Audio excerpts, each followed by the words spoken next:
Thank you for the introduction.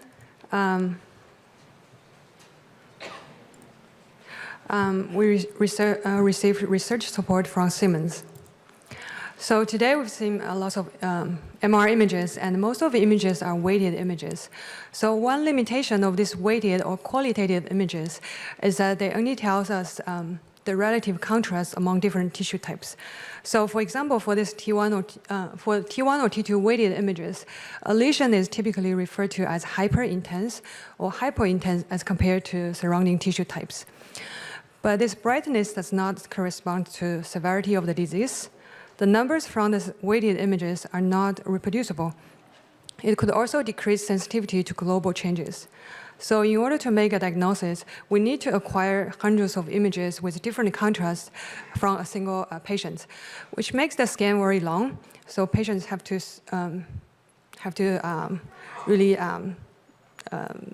suffer during the scan, and the radiologists need to read all these images to make a diagnosis. So in fact, a lot of qualitative protocols that are listed in the previous slides are linked to the same underlying T1, the same underlying tissue parameters, such as T1 and T2.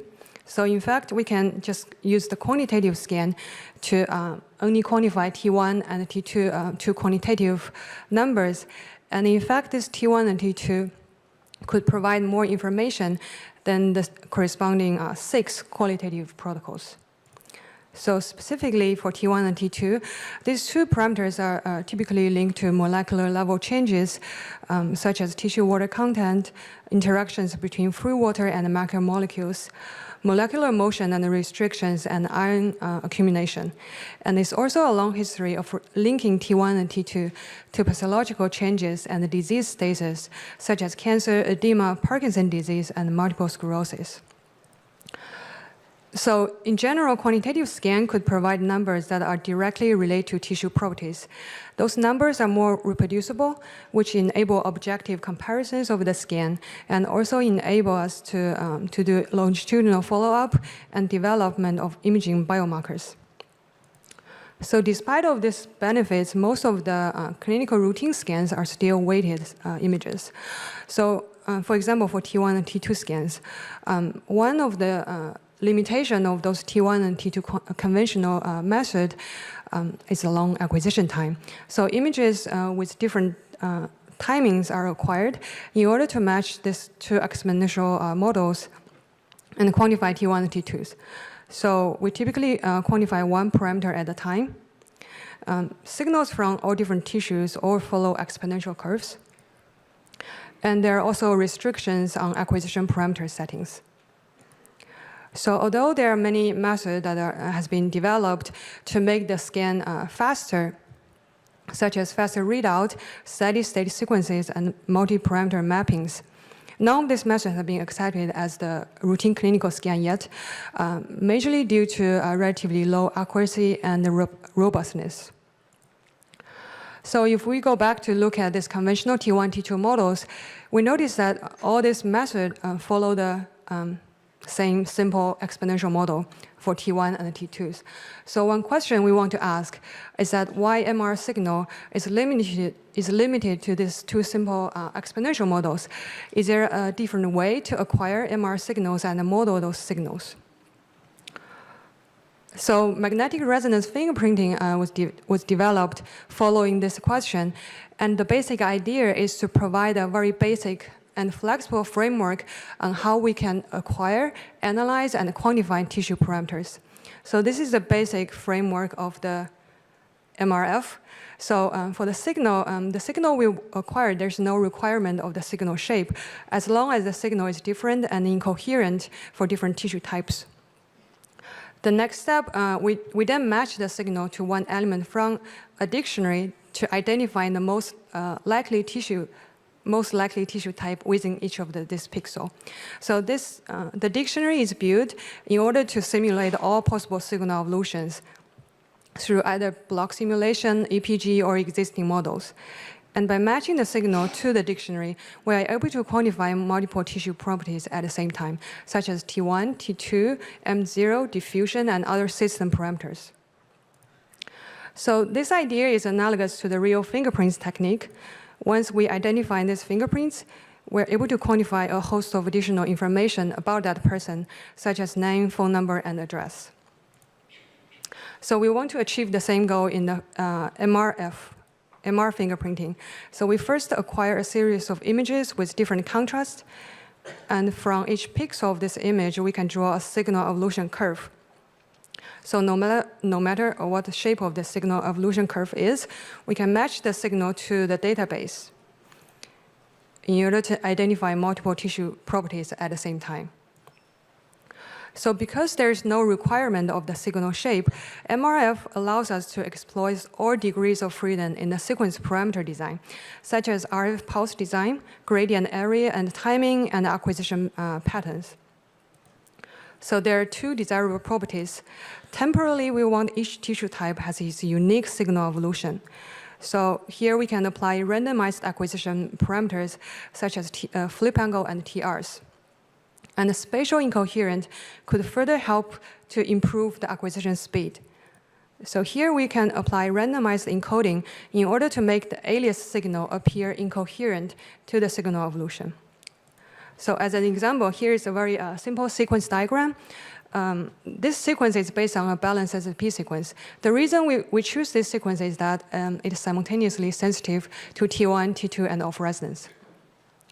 In order to make the signal temporal incoherent, we apply different flip angle, phase, and TRs in each of this acquisition block.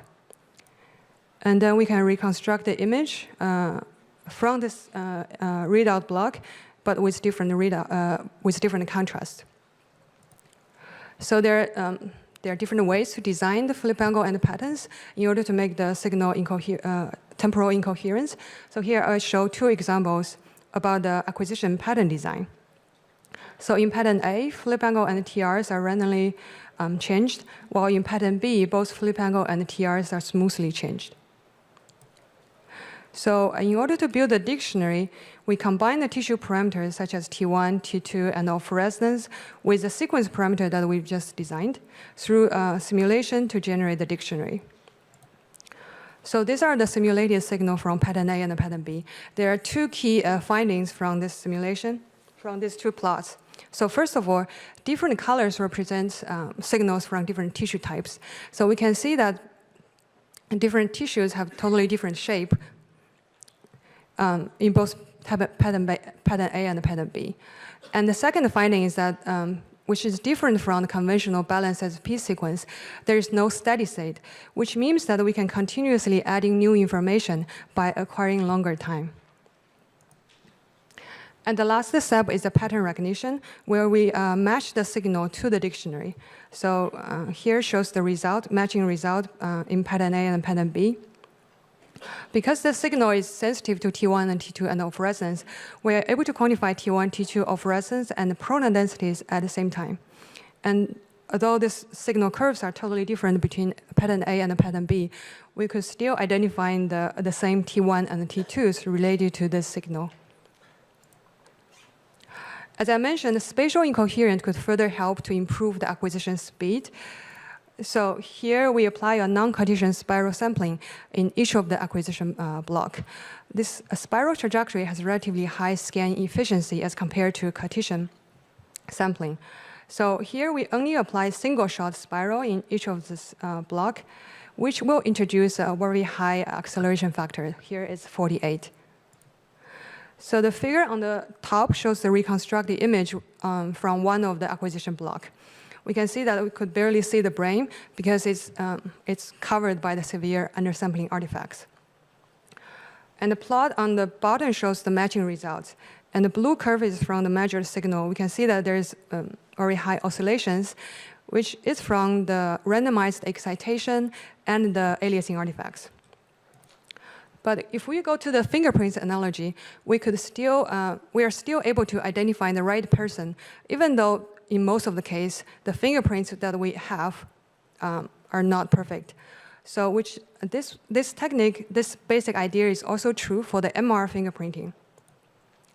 Because MR fingerprinting is based on the pattern recognition, where the dictionary contains all the foreseeable image evolutions, So MRF has shown relatively high error tolerance, especially in the case of undersampling, incoherent undersampling. So here, T1, T2 of resonance and proton density maps are acquired simultaneously after a single matching, and we don't see any of the aliasing artifacts from those maps. And most importantly, we could quantify these 4 maps at the same time in only 8.5 seconds. So as a summary, here I introduce a basic framework of the fingerprinting, magnetic resonance fingerprinting, which consists of 3 basic components: acquisition, signal modeling, and pattern recognition. So in the acquisition, we apply variable acquisition parameters and a randomized encoding to achieve a temporal and spatial incoherence. The purpose is to maximize sensitivity to target tissue properties. The second step is the signal modeling, where we simulate interactions between multiple tissue properties through block simulation, EPG, or existing models. And the last step is the pattern recognition, where we extract multiple underlying tissue properties by simply matching the signal with the dictionary. So here I'd like to cover 3 key features of the magnetic resonance fingerprinting technique. First, simultaneously quantification of multiple tissue properties. Second, near infinite possibilities in the sequence design. And last, multidimensional imaging, multidimensional information. So first of all, MRF is a full quantitative technique that could simultaneously quantify multiple tissue properties. As a, so one very important criteria for almost every quantitative method is the scan efficiency, accuracy, and repeatability. So the scan efficiency is defined as a precision per square root of time. So from these 2 plots, we compare the scan efficiency from MRF to DESPOT-1 and DESPOT-2. DESPOT-1 and DESPOT-2 are currently very fast quantitative method and also have shown the highest scan efficiency as compared to all previous quantitative method. So based on these 2 plots, we can see that MRF still outperform DESPOT-1 and DESPOT-2 in an average about 1.8. And in fact, these results were published in 2013. So during these years, a lot of acceleration has been achieved in the MRF method. So ranging from 2D MRF with high image resolution, which takes about 40 seconds, to simultaneous multi-slice MRF, which add additional factor of 3 to 6 to the MRF scan, and to 3D MRF that we can cover the entire brain and quantify 3D T1, T2 maps in only 2.7 minutes. So the accuracy and the repeatability of the MRF scan are evaluated using this ISMRM-NIST MRI system phantom. So this phantom has multiple layers with a lot of spheres that cover a wide range of T1 and T2 values. And we scan this sphere using the same setting over 34 days. Here are the plots of the T1 and T2 over this repeatability study. We can see that both T1 and the T2 values are relatively stable. If we calculate the repeatability in terms of the coefficient of variance, so for the T1, the average variance for T1 is only 2%, and for T2 is also only 3.84%.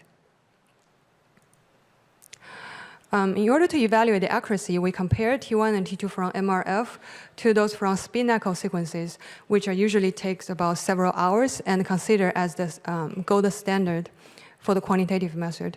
We can see a very strong correlation between T1 and T2 from MRF to those from the spin echo sequences, which demonstrate relatively high accuracy from the fingerprinting scan. So all these features allow us to apply this MRF to various clinical scans, because low variation from the method itself allows us to identify the physiological variation and pathological changes in the clinical study. So as an example, this study apply the MRF scan to 56 normal volunteers, and they want to ask this question: can T1 and T2 from MRF identify physiological variation based on age and genders? So here, multiple regions of interest were drawn in different regions of the brain. And T1 and T2 of those regions are plotted as a function of age. So we can see that in the brain regions such as centrum semi-ovale and substantial nigra, there is a linear relationship between T1 and T2 and age. While in other brain regions such as frontal white matter, we have a quadratic relationship between T1, T2, and age. So MRF scan has also been applied to multiple sclerosis patients. So we acquired T1 and T2 in different brain regions, and there is a significant difference between control and MS patients in various brain tissue regions. And based on T1 and T2 values, we could also identify subtle difference in the normal appearing white matter in the MS patients, but with different stages. So the T1 and T2 from MRF has also been combined with ADC map in order to characterize prostate cancer disease. So here, if we plot the T2 versus ADC, there is a clear separation between normal peripheral zone and the cancer regions. And based on this multi-parameter analysis, we could also tell the difference between low-grade cancer and high-grade cancer. So finally, MR vascular fingerprinting technique has been developed in order to quantify blood oxygen saturation, vessel radius, and CBV at the same time. And this method has been used to robustly identify the difference in the brain tissue between healthy brain tissue and pathological disease status such as glioma and stroke. So as a quick summary, so MRF is a full quantitative scan that simultaneously quantifies multiple tissue properties. We've shown relatively high accuracy, scan efficiency, and the repeatability of this scan, which allow us to identify physiological variation and pathological changes. So the second feature, because there's no requirement of the signal shape, MRF also allows us to design the sequence based on what our needs. So we could design the sequence to make the acquisition more robust and efficient, to cover larger tissue coverage, to quantify more other tissue properties, to apply this scan to ultra high and low field to reduce the SAR or improve better patient care. So as an example, MR fingerprinting sequence with a FISP readout has been proposed to reduce the sensitivity of this scan to the B0 inhomogeneity. And this method has been dramatically improved the robustness of the fingerprinting technique. So using this FISP readout, we could extend the 2D MRF to 3D. So this video shows the 3D T1 and T2 maps that covers the entire brain and with 1.2 isotropic image resolution. We could also do 3D abdominal MRF during free breathing scans. So here from T1 and T2 maps, we can identify the cyst and the renal cell carcinomas. And in fact, instead of relying on the navigator signals, we could also take advantages of the thousands of time points that we already acquired in the MRF scan in order to identify, for example, here, motion and correct for the motion. So here, a motion-insensitive MRF method has been proposed to correct for the motion. So we asked the volunteer to randomly move his head whenever he wants, and this motion can take up to 54% of the scan. So as compared to the TSE method, where the image is not usable because of the motion, by using this motion-insensitive MRF method, we could still correct for the motion, and this is the synthesized image. We just want to compare the result of this method to the TSE scan. So this method is also able to estimate the motion. So here we can see that 54% of the motion that happens at the beginning and at the end of the scan. So MRF is also a flexible framework that can be combined with other fast imaging techniques. So here, simultaneous multi-slice MRF has been proposed from MGH and Case. So here in the brain study, a factor of 3 can be achieved on top of already accelerated MRF scans. And by combining ISMRM-ISMRT with the sparse, which is compressed sensing method, a factor of 6 can be achieved in the cardiac MRF. So in addition to T1 and T2, we could also quantify lots of other tissue properties such as perfusion, diffusion, T2 star, receiver profile, and the exchange rate. So all these techniques extend our knowledge to multiple tissue properties, their relationships, and subvoxel interactions. MRF could also change how we see the system, scanner system itself. So for example, for B0 and B1 inhomogeneity, the conventional way is to make the system more homogeneous. While in the MRF, this inhomogeneity could be beneficial because this could this inhomogeneity may increase the spatial and temporal incoherence. So this plug and play MRF, which was developed from NYU group, is able to quantify T1, T2 proton density and B1 map at the same time at 7 Tesla. And if we look at the T1 and T2 maps, there's no effect from the B1 inhomogeneity at all. So one last example, MRF could also allow us to push the sequence design to a point that we usually couldn't do conventionally. So here is a MRF music sequence that has been developed to improve the patient's comfort. So this MRF music sequence could convert the very noisy and bounding noise from the MRF scan to the music. So here is an example, and hopefully I can play this music.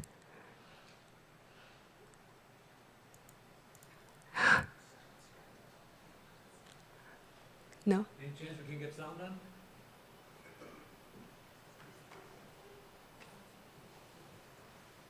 No? Okay. So this is the cello sound. And this sound is not just for fun. It's still a quantitative scan that we can quantify T1, T2, and the proton density maps at the same time.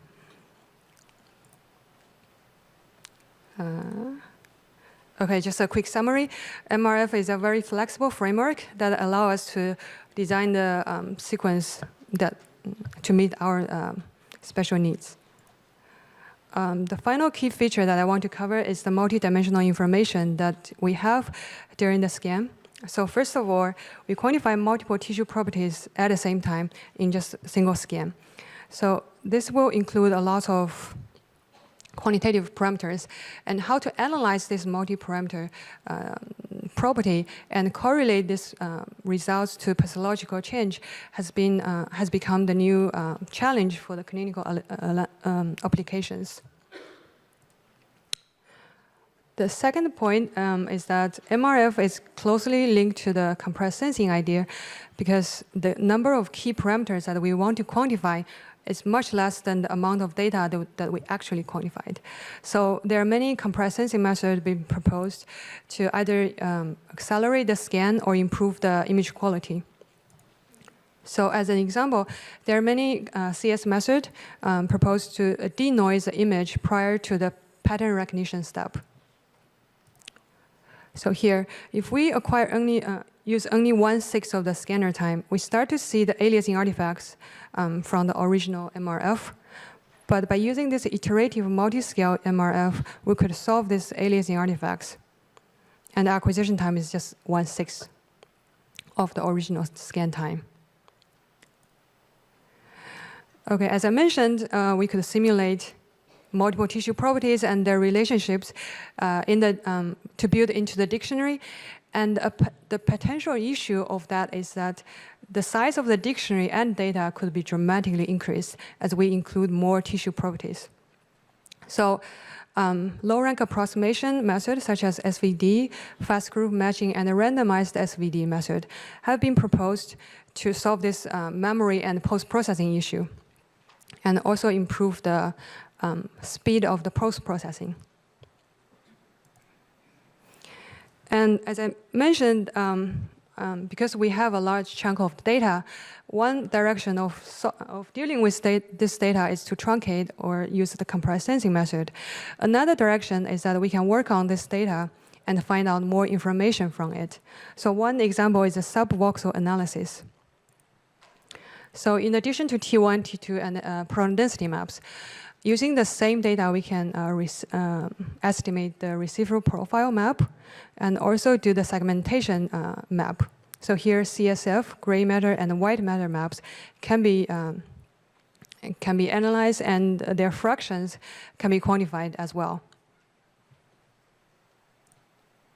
So this is the movie of the white matter, gray matter, CSF segmentation in the isotropic 3D MRF acquisition. So these maps are generated in addition to 3D T1, T2, and proton density maps.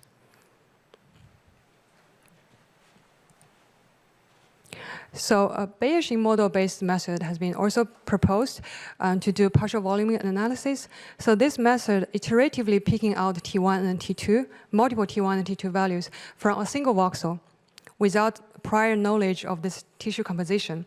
So this is this is beneficial because for the pathological lesions, we don't know what the tissue composition in that region.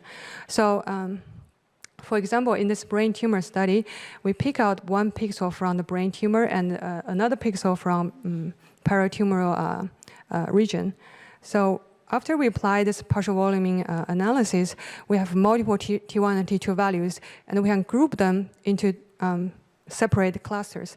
As compared to the conventional MRF results, which only identify one tissue composition, so here we can clearly see there are two separate tissue compositions inside of the brain tumor. There are also two separate tissues in the peritumoral region. So this will now allow us to better characterize the lesion and find out what's the tissue composition in those regions. Okay, so in conclusion, I hope you can get these three take-home messages from the MRF. MRF is a very flexible framework for quantify MR. It could simultaneously quantify multiple tissue properties at the same time, and it offers tremendous opportunities for both researchers and clinical applications. So I want to thank our group, and we're also going to have a MRF workshop in Case Western University from October 15 to 17. Please watch the website for program and abstract submission. Thank you.